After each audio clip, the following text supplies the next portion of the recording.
Welcome to TYT. I'm Anna Kasparian. John Iadarola joins in for not only this episode, but for many episodes to come.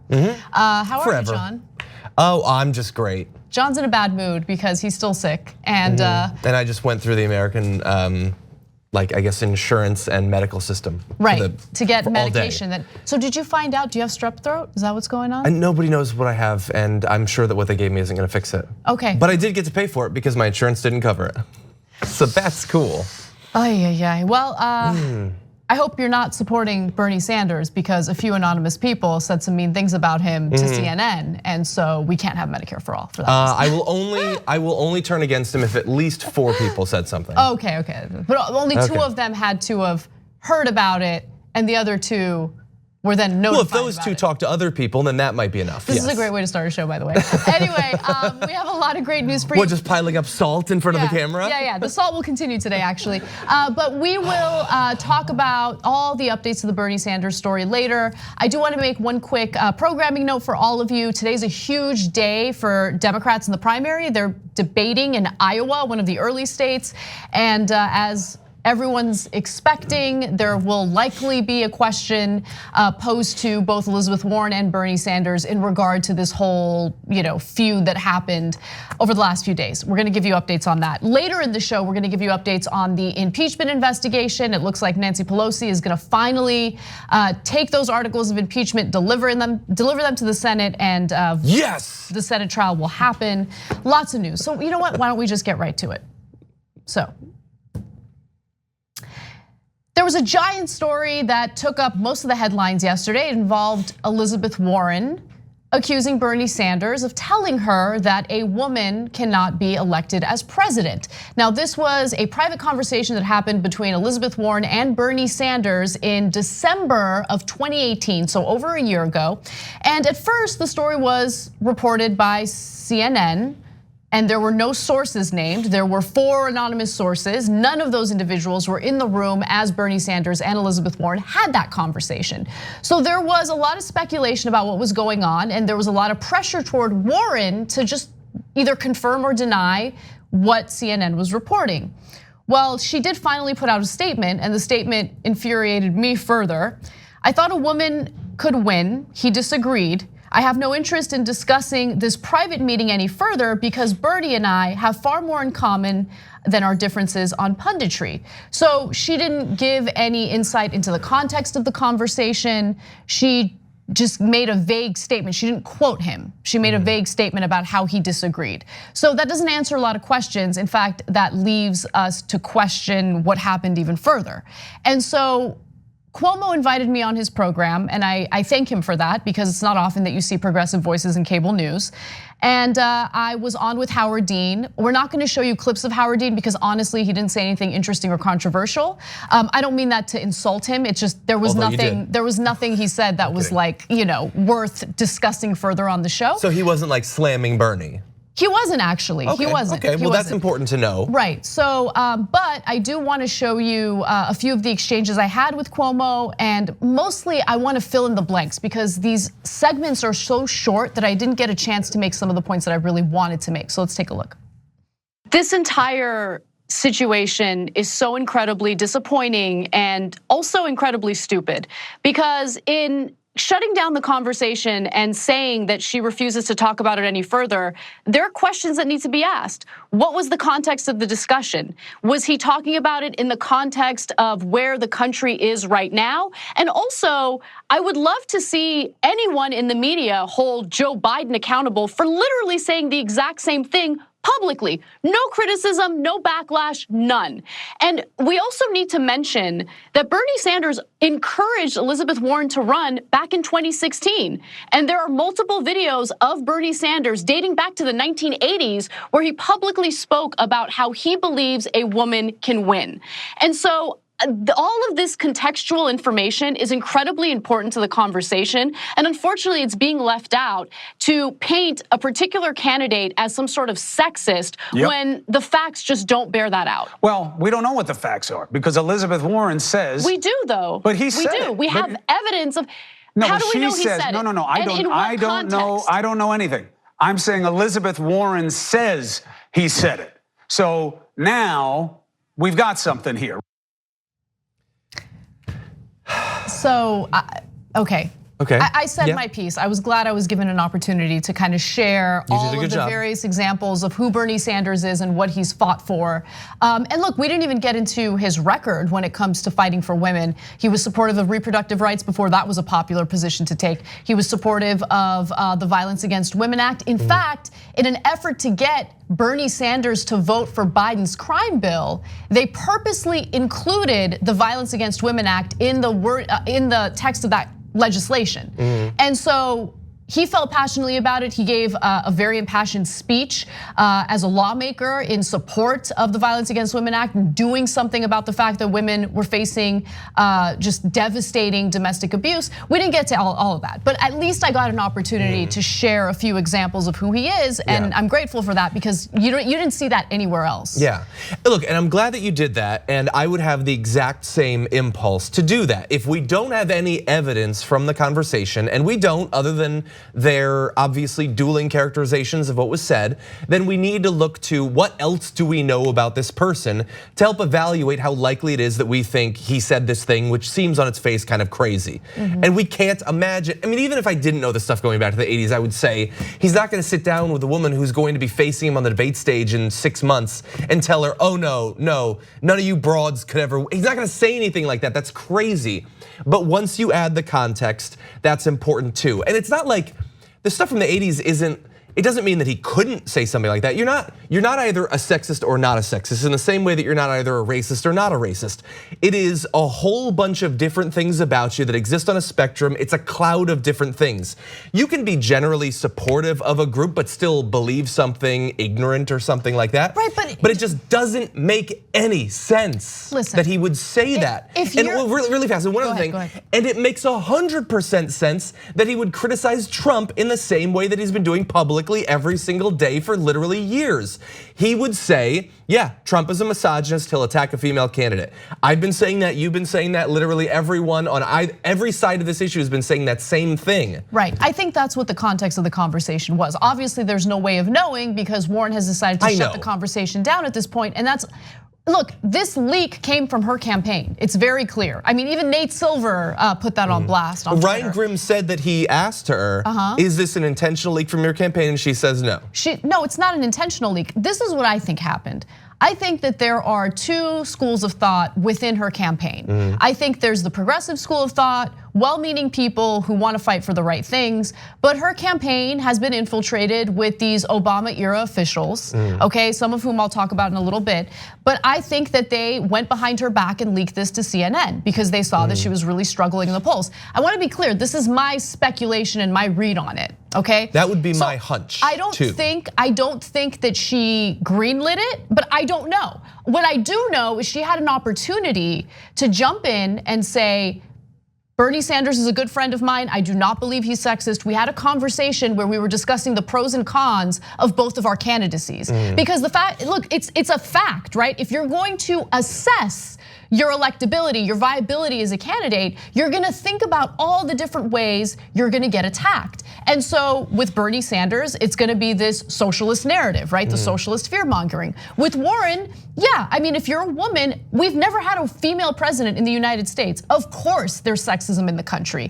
People have had frank conversations about that, and I think it makes sense. To then take a conversation like that and try to spin it as evidence of Sanders' supposed sexism is just gross. And her statement left much to be desired as someone who considers herself a friend of Bernie Sanders. And I want to actually fast forward really quick to what the campaign is now telling its supporters and its staffers, okay? So there is a Twitter group where they communicate with one another, and BuzzFeed reported the following.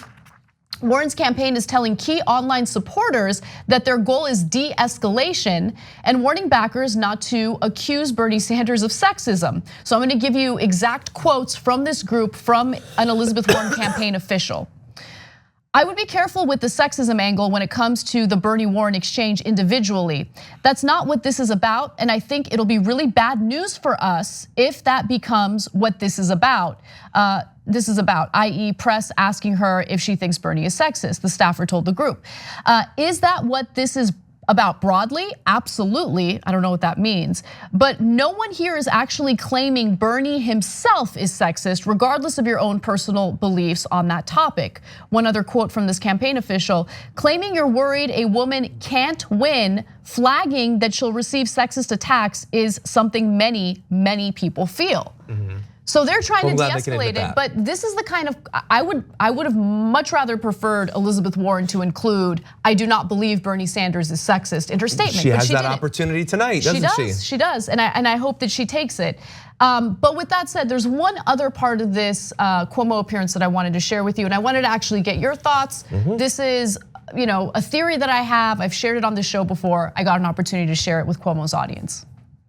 I think the reason why she noticed a dip in the polls, and if you just go back to the timing of all of this, it was after she put out her transition plan for Medicare for All. That transition plan made it abundantly clear that she was not actually gonna push for Medicare for All. She was really gonna push for a public option. Then you see this dip in the poll, right? Now, my problem with Elizabeth Warren is that rather than acknowledging the flaw in her tactic there and changing course, she has decided to bring up a conversation that she had with Bernie Sanders in December of 2018 when he notices a significant rise in the polls. Like, the American people aren't stupid. They notice what's going on. They notice that she's bringing this up at a time when her campaign is really struggling. Now, listen, I think it's a bad move on her part. I think she should focus on policy. I hear you. Yes. He hears you. He hears me. Yes. But then he went on to talk about how he thinks that the Democratic candidates are focusing too much on policy, on the granular level. He kept saying that. And then he also talked about the electability of someone like Bernie because he refers to himself as a socialist. Yeah, well, there's a million polls, general election polls with him versus Trump. If you want evidence, that exists. So that's the point that I wanted to make, but the segment needed to end. And a longtime Bernie Sanders advisor, Jeff Weaver, was on after me, so I'm totally fine with my segment ending so he can talk. But look, I want to show the polling, okay? Because I think the polling backs up what my theory is. And if you look at the average, the real clear politics average, and it's important to look at averages, guys, because if you take any one poll and you use that one poll to make a theory or to have a theory on what's going on, I don't really think it's that accurate. You got to look at an average of what's happening. So you look at all the different polls. For the people watching right now, the brown line is the Elizabeth Warren campaign. And for those of you listening in the podcast, let me just note what happens. You see her surging up, all the way from June to about October. October is when she spikes. That's when she has a really great debate performance, and she touted many of her progressive policies. But then in November 15th to be exact, that's when she releases her healthcare transition plan, which makes it clear that she's not actually gonna fight for Medicare for all. She's gonna propose a public option, and if she gets that passed, in her third year, when she's gonna ramp up for re-election, she's gonna then propose Medicare for all. That is when you see a significant dip, right?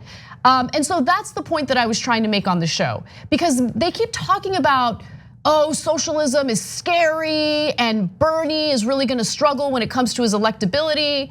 But when it comes to the policies, and so many people in the media fail to realize this, his policies are popular with the base, they're popular with voters, and it's not just voters on the left, it's popular with many Americans. Even a small majority of Republicans like Medicare for all when you poll them on it. And so I bring this all up because all of these identity issues that the media keeps bringing up and harping on don't really resonate with voters when they can't feed their kids or when they're in the middle of financial ruin because they can't pay their medical bills. You might be right. I don't know, it's hard to say. I mean, the exact details of how she'd roll it out, I don't know if I would say that 30 or 50 or 70% of the electorate could even tell you what the details of her plan are. It's possible, I mean, it certainly seems to link up time-wise.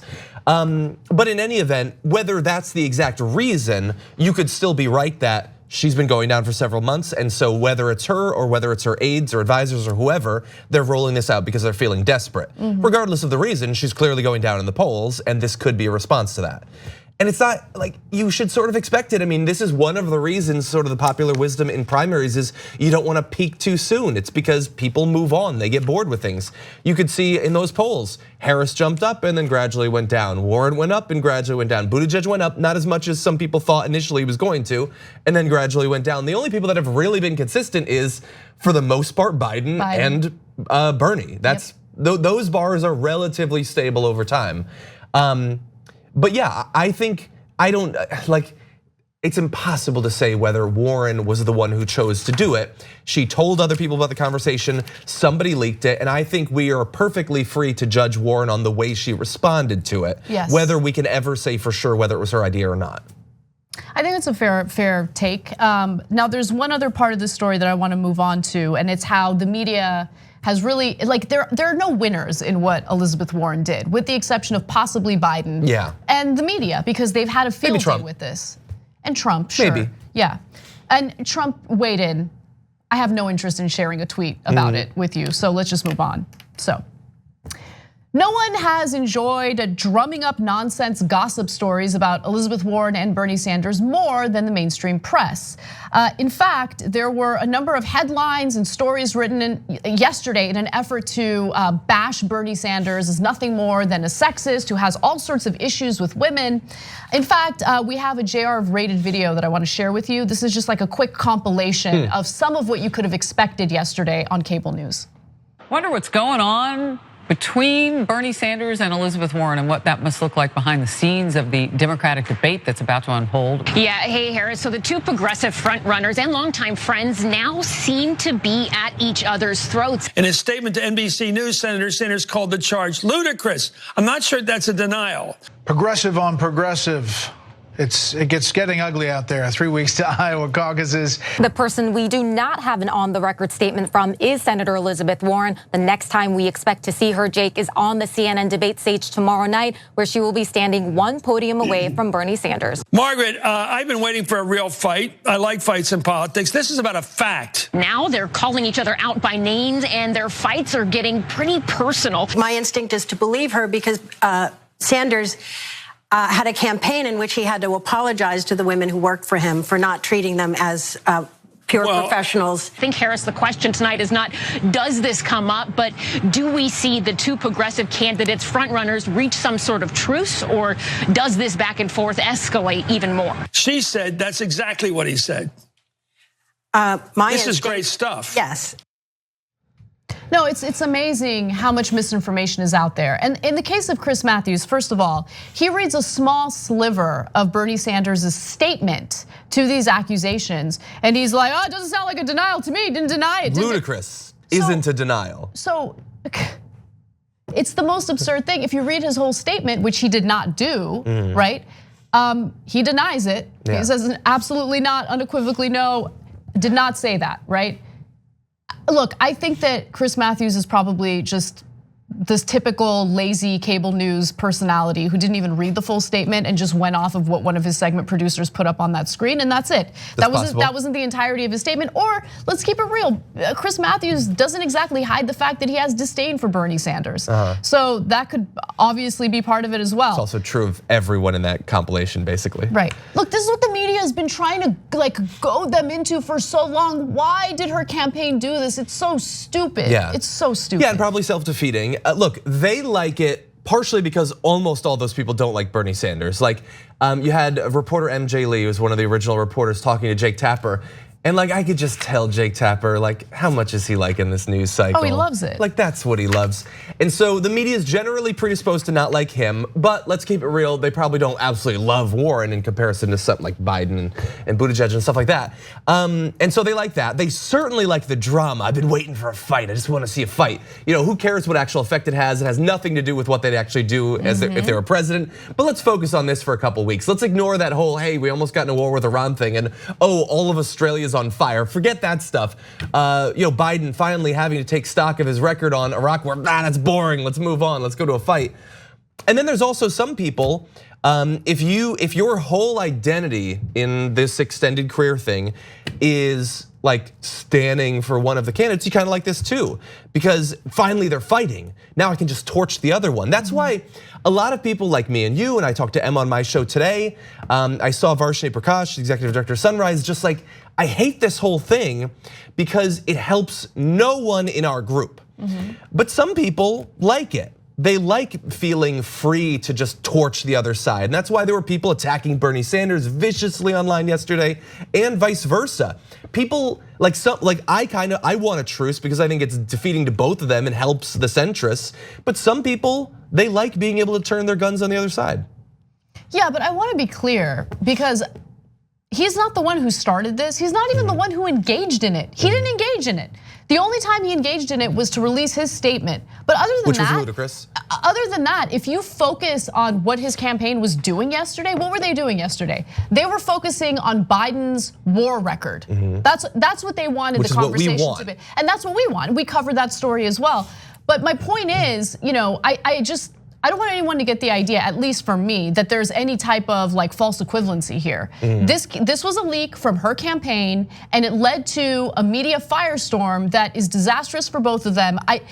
Whichever person or people from her campaign made the decision to do this, wake up. We're in a completely different era, right? So the disgusting, dirty tricks that you guys have played in other campaigns that might have worked out for you isn't gonna work now. And this backfired on Warren considerably. In fact, there was a hashtag refund Warren that went viral on Twitter. A bunch of people wanted Act Blue to refund their campaign donations to Elizabeth Warren. Like, who's winning here? It's stupid, it's just dumb.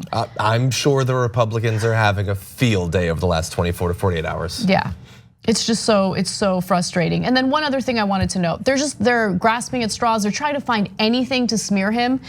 This morning I saw a tweet by a political reporter over at the Daily Beast. It read, "Scoop.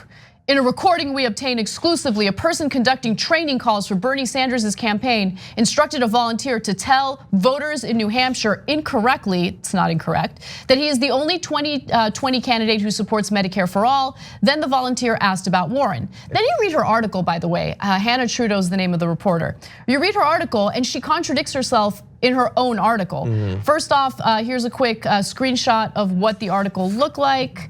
And then she writes, in early November, a person who appeared to be conducting trainee calls for Sanders' campaign instructed another individual to tell prospective voters in New Hampshire incorrectly that Sanders was the only candidate running for the Democratic nomination who supports Medicare for all, according to an audio recording obtained exclusively by the Daily Beast. The call was inadvertently left on a voicemail on a New Hampshire phone number. Okay. Inadvertently, it was a phone call. It's so stupid. How inadvertent is a voicemail message? Let me give you more. In the nearly minute-and-a-half long recording, the trainer explicitly says that Sanders is the sole candidate fighting for the policy. Okay, so where were there any lies, in the training call? Well, there's a lie in the tweet. There's a lie in the Because that's tweet. not what the phone call says. The phone call doesn't say that he's the only one that supports something like Medicare for all. It says he's the one that will fight for it. You know, that sort of verbiage that's in literally every political ad. All of them say they're the ones who will fight the hardest and the best. That's what a political ad is. So let me tell you the difference between Bernie Sanders and Elizabeth Warren in case you guys have missed it. On the issue, on the policy of Medicare for all. And I say policy because this is not a personal attack. It's called analysis. That's what people do. They analyze the differences between the two candidates when it comes to policy, okay? Does that offend people that we're talking about the policy differences in a Democratic primary? It's pathetic. All right, so here's the difference. Bernie Sanders has legislation for Medicare for all. He would want it enacted immediately, right? And there's a transition plan. He's very specific about that. It's one bill, it's one proposal. Elizabeth Warren said she was in favor of that until all of a sudden she starts moving closer to the center and she decides, no, I'm gonna fight for a public option first. And then in my third year, this is based on her own transition plan. Go ahead and read it, okay? In my third year, I will push for Medicare for all. Her third year is when she's running for re-election. She's not gonna push for Medicare for all. We all know that. So the reporter doesn't get into those details. She doesn't share any of that. She just says, based on her opinion, that it's incorrect to argue that Elizabeth Warren isn't gonna fight for Medicare for all. But how are you gonna argue that she's gonna fight for Medicare for all when in reality she's proposing a public option? And it's all nonsense anyway. It's an opinion. That's all it is. Who's gonna fight hardest? They all think they're gonna fight hardest. It's a scoop. It's a voicemail that was left 3 months ago, minimum 2 months ago, that they're dragging out now as if, oh my God, we got access to this. Do you know that they inadvertently left it in a voicemail box? Yeah, they left it on 1,000 voicemail boxes because they were calling people and some of them weren't there. They're acting as if they found like papers that were left behind at the bottom of a filing cabinet or something. It was their public stuff. You could talk to any number of voters that talked to someone and that's the conversation they had. This is not some sort of major scoop and it's not new. Right, it's not new, exactly. But the effort to demonize him for doing what someone is supposed to do in a campaign and for telling the truth, like he gets in trouble for telling the truth, or his campaign gets in trouble for just differentiating their proposals from their opponents in a primary. He should really be leaving voicemails attacking himself. That would be classy, I He'd get think. attacked for that as well. I mean, Probably there's somehow. literally nothing he can do without intense media scrutiny, and it's pathetic. We got to take a break. We have more for you when we return, including, yes, the women of The View had a conversation about Bernie Sanders, and that's all you need to know, okay? We'll be back. We hope you're enjoying this free clip from the Young Turks. If you want to get the whole show and more exclusive content while supporting independent media, become a member at tyt.com/join today. In the meantime, enjoy this free segment. Welcome back to TYT, Anna and John with you. I wanted to remind you all that we will be doing special debate coverage tonight. So our debate coverage will begin at 11 p.m. Eastern time, 8 p.m. Pacific. John Iadarola, Ida Rodriguez, Cenk Uygur, and myself will be on the panel. So make sure you check that out. You can watch live at tyt.com/live. Also, some really exciting news for anyone who's interested in having dinner with me, Cenk, and John. So Aspiration is a financial institution that we've partnered up with because they are running their company ethically. They don't invest money in the fossil fuel industry. And so we really want to encourage people to transfer their money from some of these big banks that do invest in the fossil fuel industry into Aspiration. Yes, you do need an account with one of these big banks in order to transfer your money. But once you transfer your money, you're done. You can go ahead and cancel your accounts at one of those big banks. Now let's get to the dinner part of it. So Aspiration is doing a sweepstakes, which is super exciting. And so the person who uses their debit card the most, their Aspiration debit card the most in transactions, will win an opportunity to have dinner with the three of us in Los Angeles. And so super exciting because you get flown out to LA and you get put up in a nice hotel. And so if you're interested in this, just head to tyt.com/dinner in LA to register to win. You have to sign up for a free Aspiration spend and save account. These are the accounts that I've told you all about throughout the last few months. It has all the perks and goodies. So you go to tyt.com/dinner in LA.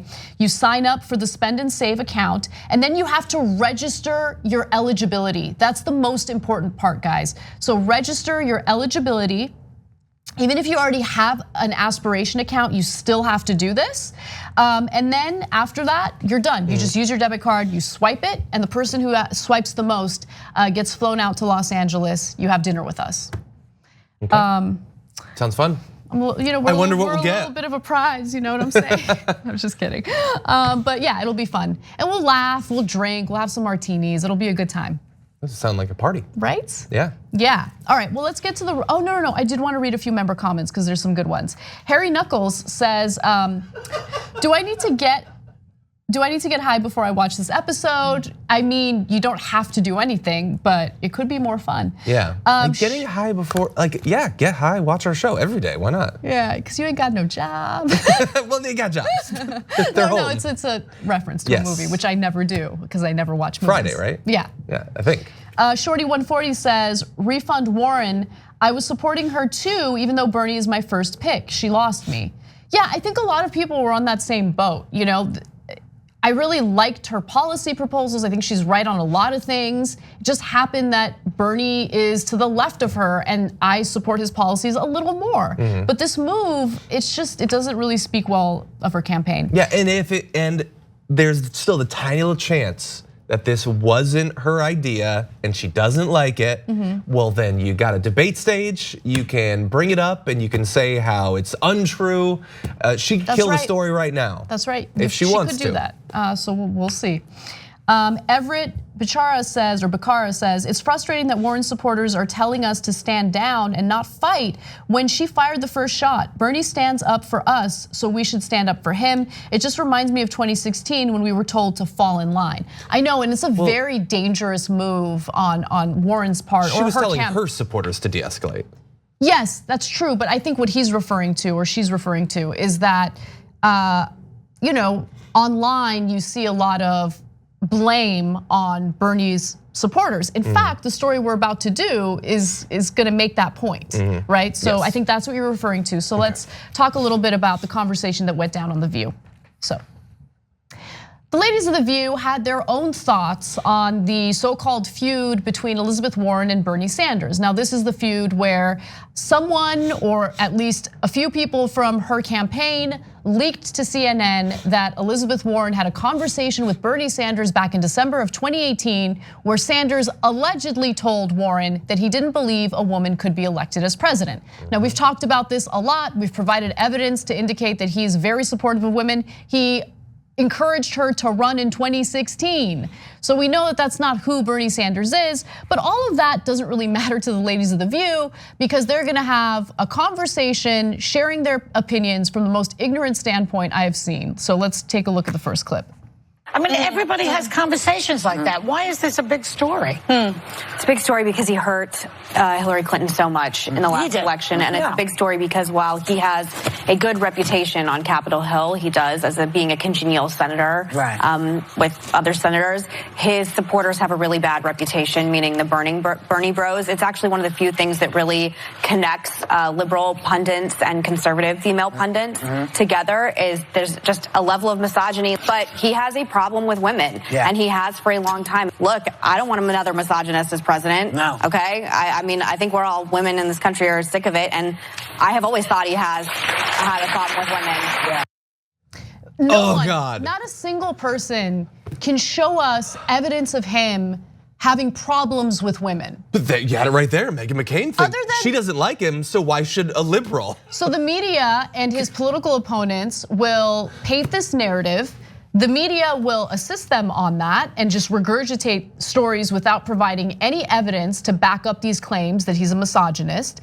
And then that's it, that's the narrative, right? Like it doesn't matter. It doesn't matter if there's no proof. It doesn't matter if it's been debunked a million times with videos that we've shown you on this show, with the votes that he's cast when it comes to empowering women. None of that matters, none of that ever gets brought up. Look, this is how the media, they just single-handedly, constantly destruct any campaign or any candidate that they don't like.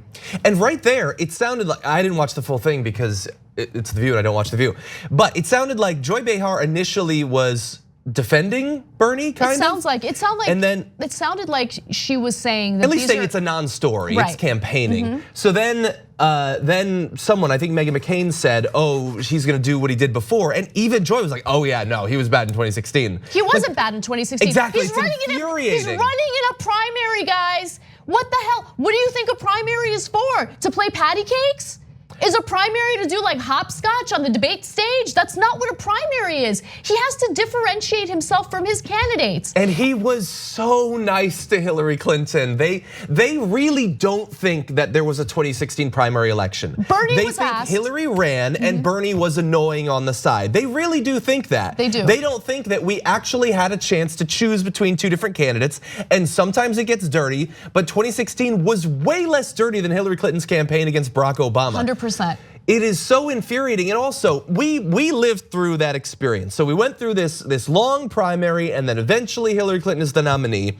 So then Bernie Sanders decides, you know what? I disagree with her in a million different ways, but I'm gonna support her for president. And campaign on her behalf. And campaign on her behalf. And we, similarly, like Bernie Sanders, campaigned for her because it was obvious that she'd be much. No, we did not campaign for her. I said that people should vote for her in the same way that Bernie Sanders was saying it. I don't think that's campaigning for her. I No, not campaigning. We begrudgingly weren't doing voted events for her because I did not want Trump to then we disagree. But I like you can read in Bernie Sanders' book, he lays out there was never a doubt in his mind that she would be a million times better than Donald Trump. And I felt similarly. And we were attacked at the time for advocating along the lines of Bernie Sanders. And the insult to injury is, after all of that, after being attacked, now years later, it's as if none of that actually happened.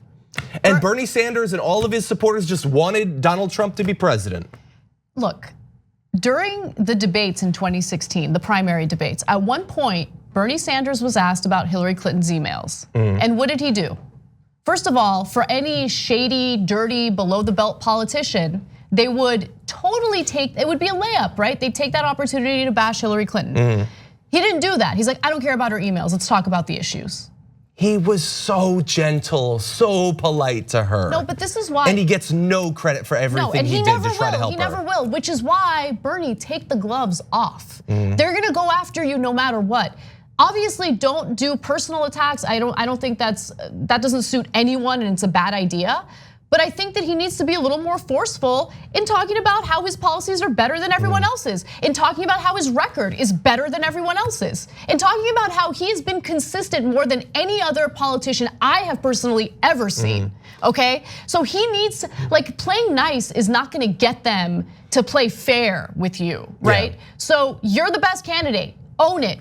And show the world, and don't let them, intimidate you from doing that. And I'm not saying he's being intimidated, but I just think that I think he's being himself. I think this is who he is. Yeah, but like, the gloves need to come off when it comes to these smears, and he needs to fight back a little more aggressively. With that said, here's Abby Huntsman piling on.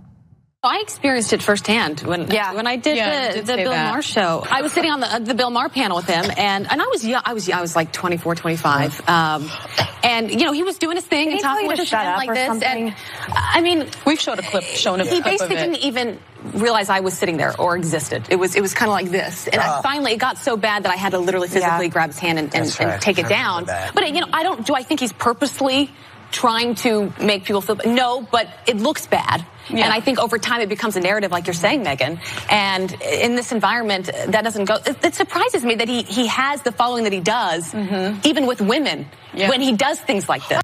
Hey, they acknowledge that he has a following with women. That they don't usually do that. Okay, so Abby Huntsman was offended by Bernie Sanders and his body language. His body language was not inviting or nice enough for her. I mean, look, I do this show with Cenk every day, right? Usually. Sometimes after I make a point, I look him in the eye and I make a point. Sometimes he doesn't look me right back in the eye and make a point. He looks at the camera. I am offended by that. How dare he look into the camera rather than address me by looking me in? Like, it's stupid. It's stupid, right? These are nonsense talking points that have nothing to do with policy, that do nothing to improve the lives of the American people. They're not having a single discussion about what he has to offer or what he's bringing to the table. Not once did that come up in the context of this conversation that the New York Times has referred to as the most important political news show in America, okay? Not once. This is how gross, shallow, and superficial our media is. Yeah. But there's more. Let's go to Joy Behar. I just hope that when the candidate emerges, whoever it is, maybe Biden, maybe Klobuchar, I don't know who it's going to be yet. I just hope that all the Bernie people get behind that candidate. I hope that they are not as self-destructive as a lot of Trump voters who vote against their own interests. It's ahistorical. That's simply not an accurate description of what happened in 2016. It doesn't matter. It doesn't matter because they don't cite any evidence of anything they're saying and they get away with it. And they still get these glowing reports in the New York Times about how this is the most important political show in the country. Finally, Meghan McCain and Sunny Hostin.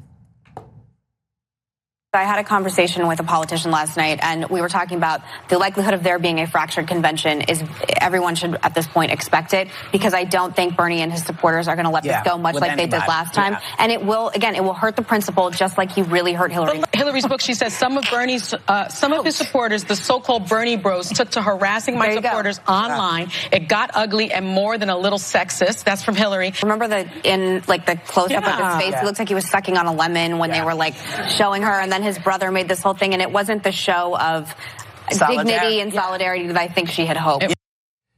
Oh my God, like, did you guys, his facial expression just was not like, it was not nice. And I like don't know what he was thinking, and like he didn't exactly say anything offensive to women or like about women, but like his face, like I just didn't like his face, you know? His face wasn't good. So New York Times, please write about my expert commentary. I get paid millions of dollars to sound like a moron on daytime television. And she is 50 times more important than you and I combined, which is crazy. I'm just glad that she's looking out for Hillary Clinton, who she totally supported. She's always looking out for us, Meghan McCain. She just has the best interests of the Democratic Party at heart. I know, John, but like, it's so fake and disingenuous. She's just looking out for the millions of men and women who are gonna take to the polls and might not know that Bernie Sanders has a face that I don't like. Exactly. Okay? And then finally, Whoopi Goldberg. Just one more video on this. Listen, Bernie bros, if you're out there, and keep your emails, because I don't care. But this is really about the country. This is not about being a bro or a girlfriend. It's not about any of that. If he is not the candidate, get your behinds in gear. Get your behinds in gear. And stop pretending that you're looking for him to actually do something that's meaningful for everybody in the nation. Either we're going to try to make this change together, whoever the person is, or we're not. And it'd be nice to do it with you, but we can do it without you. We don't want to, but you can't do what you did 4 years ago. It's just not right. They didn't. They were twice as supportive of Hillary Clinton as Hillary Clinton's primary supporters were of Barack Obama the first time around. That is just purely factual, verifiable information that nobody accepts. I just want to understand something, because there's a giant contradiction in this entire segment. So did Bernie supporters cost Hillary Clinton the election? Or didn't they? Because in that last clip we showed you, Whoopi Goldberg is like, we can do this without you guys, okay? We can do this without you Bernie bros. But okay, if that were the case, first of all, this whole conversation is about how Bernie ruined Hillary Clinton's chances of winning when, and by the way, is that okay? Is that okay to just excuse all the mistakes and flaws of a candidate and blame everything on their opponent? Like, has there been a conversation about what Hillary Clinton did wrong? I mean, I think everybody wants to have one reason that makes it so that they were right. Everybody has, the election came down to one thing, and it's the thing that I was warning you about. That's everyone. It's a different thing for different people, but that's very human to think that it's the one thing that I was right about. It's just so frustrating because I love Whoopi in so many movies and in Star Trek: The Next Generation. She was great.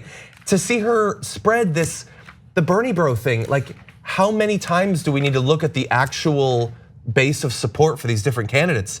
It's just not true. It's just not true. And it's also incredibly inconvenient for people like the cast of The View, and probably some other people too, that when this thing is done, if Bernie is not the nominee, and I hope to God that he is, but if he's not, yes, he's going to, it doesn't matter if it's Biden, if it's Buttigieg, if it's Warren, if it's whoever, he's going to try to get them elected, the same as he did in 2016.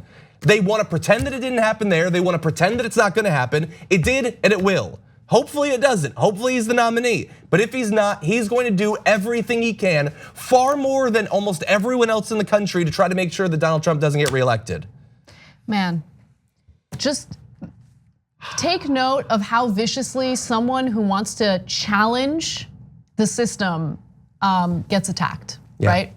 You call out corruption, you call out the most powerful people in the country, you want to create a system that's more equal for everyone, and they will come at you viciously. They don't even need evidence for their smears. None. Anyway, we got to take a break. When we come back, we will switch gears, talk about something completely different. David Dayen over at the American Prospect has a piece on some of Buttigieg's campaign advisors, and it involves Wells Fargo. So we'll be back with that and more.